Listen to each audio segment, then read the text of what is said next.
Hello மேனேஜரா, வாங்க வாங்க. உங்களை தான் எதிர்பார்த்துக்கிட்டு இருந்தேன். என்ன அந்த பாட்டி கிட்ட ட்ரங்க் கால் போட்டு பேசுனீங்களா? அவர்கிட்ட பேசிட்டேன் சார். ஆனா இப்போ உங்ககிட்ட கொஞ்சம் தனியா பேசணும் சார். ஓ, இவங்களா இருக்காங்களேன்னு பாக்குறீங்களா? There are my friends. நம்ம புது பிசினஸ் பத்தி இப்பதான் உங்ககிட்ட பேசிக்கிட்டு இருந்தோம். சொல்லுங்க. இல்ல சார். பரவாயில்ல சார், சொல்லுங்க. இல்ல சார், இது உங்ககிட்ட பர்சனலா சொல்ல வேண்டிய விஷயம் சார். நம்ம பிசினஸ்ல ஒளிவு மறைவே கிடையாது. சும்மா சொல்லுங்க சார். புதுசா பிசினஸ் ஆரம்பிச்சோமே. எஸ். அந்த ஆளு பெரிய ஃப்ராடா sir.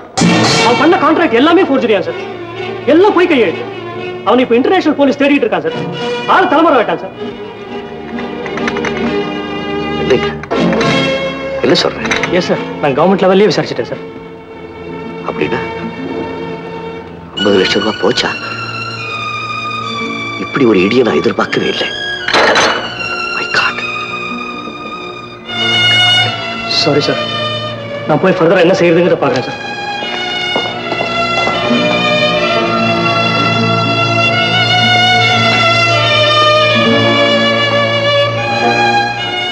Gopal, sorry. God be with you.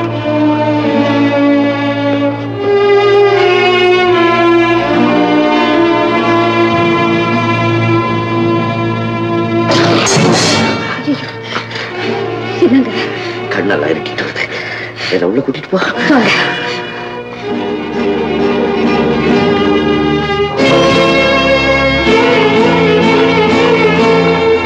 உட்காருங்க. டாக்டர் கூப்பிட்டுங்களா? வேண்டாம், என் பக்கத்துல உட்காரு. கௌரி, என் நிலைமையை பாத்தியா? ஏறெடுத்த பார்வையும் எடுத்தறிஞ்ச பேச்சும் எல்லாத்தையும் பார்த்து நான் சிரிப்பனே. இப்ப இந்த ஊரே என்ன பார்த்து சிரிக்கிற நிலைமைக்கு ஆளாயிட்டனே. இதோ பாருங்க, இது வரைக்கும் நீங்க யாரை நம்பி வாழ்ந்தீங்க? உங்க கையை ஒண்ணுத்தானே நீங்க கர்ணம் போட்டீங்க. உங்க திறமை, ஆற்றல், அறிவு எல்லாம் இப்ப அதிகமாயிடுச்சே தவிர குறைஞ்சில்லைங்க. என் புருஷன் மனசு வச்சா எத்தனையோ புது சந்தர்ப்பங்களை அவரால் உருவாக்க முடியும். எனக்கு வயசாகி போச்சே கௌரி. முன்ன மாதிரி இளரத்தமா இருந்தா 50 லட்சம் என்ன 50 கோடி போனாலும் ஆசர மாட்டேன். இந்த வண்டி ஓடி ஓடி அழுத்து போச்சே. என் எதிர்காலத்துல நினைச்ச எனக்கு பயமா இருக்கு கௌரி. இது வரைக்கும் நாம மனசால கூட யாருக்கும் தீங்க நினைக்கிறேன். நெருப்பா எரியற சூரியனையே பஞ்சு பொதி மாதிரி இருக்கிற மேகம் கொஞ்ச நேரத்துக்கு மறைக்கலையா? அப்படித்தாங்க இது. நமக்கு மேல நம்மையும் மீறி ஏதோ ஒரு சக்தி இருக்கு. அது எந்த காலத்திலையும் உங்க குடும்பத்தை தெருவில் நிறுத்தாதுங்க. என்னை பொறுத்த வரைக்கும் அந்த சக்தியே நீதான். நீ என் பக்கத்துல இருக்கிற வரைக்கும், உன் மூச்சு என் மேல பட்டுக்கிட்டே இருக்கிற வரைக்கும் எனக்கு எந்த குறையும் கிடையாது. ஆனா என் பொண்ணோட கல்யாணம், ஐயோ, லட்சம் ரூபாய் ரொக்கமா கொடுக்கறேன்னு சொல்லியிருக்கனே. என்ன செய்வேன்? இந்த நேரத்துல நான் எங்க போவேன்? அதுக்காக நீங்க எங்க உடம்பு அரட்டிக்கிறீங்க? சம்பந்தி வீட்டுக்காரங்க உங்களுக்கு நெருங்கின சொந்தக்காரங்க தானே. சொன்னா கேட்டுக்க மாட்டாங்களா? சொந்தத்தை விட்டா கொடுத்துருவாங்க. நீர் அடிச்சு நீர் விலகுமா என்ன? என் சொந்தக்காரன் என்னை விட்டு கொடுக்க மாட்டான். நிச்சயமா என் சொந்தத்தை விட்டு கொடுக்க மாட்டான். என் சொந்தத்தை விட்டு கொடுக்க மாட்டான்ல. மேற்கு முனையில் எதிரிகளின் துருப்புகளுக்கும் நமது படை வீரர்களுக்கும் இடையில் கடுமையான போர் நடைபெறுகிறது. நமது வீரர்கள் பாரதத்தின் மண்ணில் ஓரடி நிலத்தை கூட பகைவனுக்கு விடமாட்டோம், எதிரியின் கழுத்தை முறித்து பாரதத்தாயின் நெற்றியில் ரத்த திலகம் விடுவோம் என்ற உறுதியோடு தொடர்ந்து போர் புரிகின்றனர். நமது டேங்க் படையைச் சேர்ந்த வீரர்கள் எதிரிகளின் கடும் எதிர்ப்பையும் மீறி வெகு வேகமாக முன்னேறி செல்கிறார்கள் என்று கடைசியாக வந்த செய்தி கூறுகிறது. இத்துடன் தமிழில் செய்தி முடிவுற்றது. ஜமீலா, ஜமீலா, தாய்நாட்டை காப்பாத்துறதுக்காக நம்ம வீட்டில இருந்து ஒரு வீரம் போயிருக்கான்னு நினைக்கும் போது எனக்கு எவ்வளவு பெருமையா இருக்கு தெரியுமா? அந்த வீர மகனை பெற்ற தாய் இல்லையா நீ? அவன் தன் தாய்நாட்டுக்காக செய்ய வேண்டிய கடமையை சரிவர செய்யணும்னு அல்லாஹ்வை வேண்டி.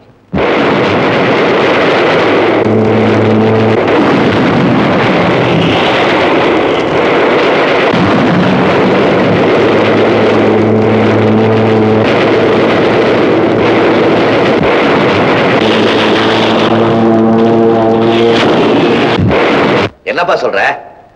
மேனேஜர் எல்லா விஷயத்திலும் கரெக்டா இருக்கணும். அந்த பார்ட்டி மேல உனக்கு சந்தேகமா இருந்தா பார்ட்டியை மாத்திடு. நம்ம பிசினஸ்க்கு நாளையும் தான் முக்கியம், புரியுதா? கரெக்டா ஹேண்டில் பண்ணு. ஆமா ஆமா. ஐயா, சின்னம்மாவுக்கு லெட்டர் வந்திருக்கு. யாருக்கு? சுந்தரி அம்மாவுக்கு. ஓ, என்னங்க இது? உன் மகளுக்கு லெட்டர் வந்திருக்கு. யாருகிட்ட இருந்து? ஹமீத் கிட்ட இருந்து. போர் முனையில இருந்து எழுதியிருக்கிறார்.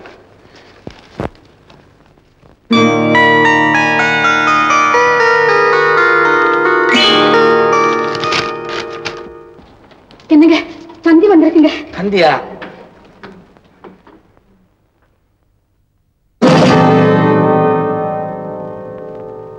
இப்ராஹிம் பாய், பாய் உங்க மகன் இருந்து லெட்டர் வந்திருக்கு. பாய், இப்ப நான் எதுக்காக வந்திருக்கேன் தெரியுமா? உங்க பாதத்துல விழுந்து மன்னிப்பு கேட்கறதுக்காக. ஆமா, இந்த உண்மையை உங்ககிட்ட சொல்லலைன்னா என் இருதயமே வெடிச்சிடும் போல இருக்கு. ஆனா அதை எப்படி சொல்றதுன்னு தான் எனக்கு புரியல. பாய், என் மகனையும் உங்க மகனையும் இணைச்சு ஏதோ இருக்கக்கூடாத சம்பந்தம் இருக்கிறதா எனக்கு ஒரு மொட்டை கடுதாசி வந்துச்சு. நானும் அதை மடத்தனமா உண்மைன்னு நம்பி அன்னையிலிருந்து உங்க மகனை வெறுக்க ஆரம்பிச்சேன். அது எவ்வளவு பெரிய தப்புங்கிறத இப்பதான் புரிஞ்சுக்கிட்டேன். பாய், போர்முனையிலிருந்து உங்க பையன் என் மகளுக்கு ஒரு லெட்டர் எழுதியிருக்கான், படிக்கட்டுமா? அன்பு தங்கை சுந்தரிக்கு வாழ்த்துக்கள். போர்முனைக்கு போய்க் கொண்டிருக்கிறேன். இங்கு ஊரெல்லாம் ஒரே கோலாகலமாக இருக்கிறது. காரணம், இன்று ரக்ஷாபந்தன நாளாம். அது இங்கே பெரிய திருநாள். இந்த நல்ல நாளில் வடநாட்டு சகோதரிகள் எல்லாம் தங்களின் சகோதரர்களுக்கு ராக்கி என்ற காணிக்கை நூலை கங்கணமாக கையிலே கட்டுகிறார்கள். டேங்கிலே போய்க் கொண்டிருந்த என்னை நிறுத்தி ஒரு பஞ்சாபி சகோதரி என் கையில் நூலை கட்ட வந்தாள். நான் விளக்கம் கேட்டேன். அவள் சொன்னாள், காணிக்கை நூலாலே கட்டப்படுகிற சகோதரர்கள் எங்கள் கற்புக்கு பாதுகாவலர்களாக மாறிவிடுகிறார்கள். எங்கள் கற்பை காக்க தங்களின் உயிரையும் பணைய வைக்க தயங்க மாட்டார்கள். இப்படி ஒரு சத்திய பந்தம் இந்த நாளில் உருவாகிறது. உடனே எனக்கு உன் நினைவுதான் வந்தது. ஒரு கயிற்றை வாங்கி என் கையில் கட்டிக்கொண்டேன். இந்த நல்ல நாளில் அண்ணன் தங்கைக்கு பரிசு கொடுக்க வேண்டுமா? என் பாக்கெட்டில் இருந்த 100 ரூபாயை உனக்கு இதோடு அனுப்பி இருக்கிறேன். நான் போகின்ற இடத்திலே எனக்கு பணம் தேவையில்லை. அவசரமாக புறப்படுகிறேன்.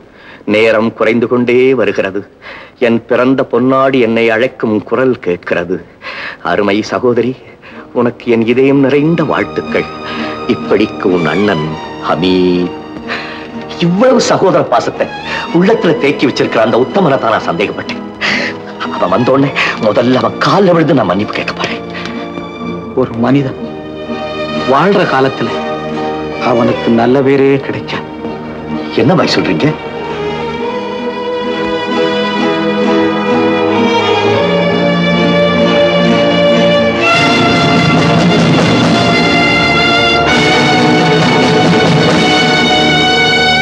என்னங்க, என்ன நடந்தது சொல்லுங்களேன். ஹமீத் அல்லாவின் பாதத்தை அடைந்து விட்டான்.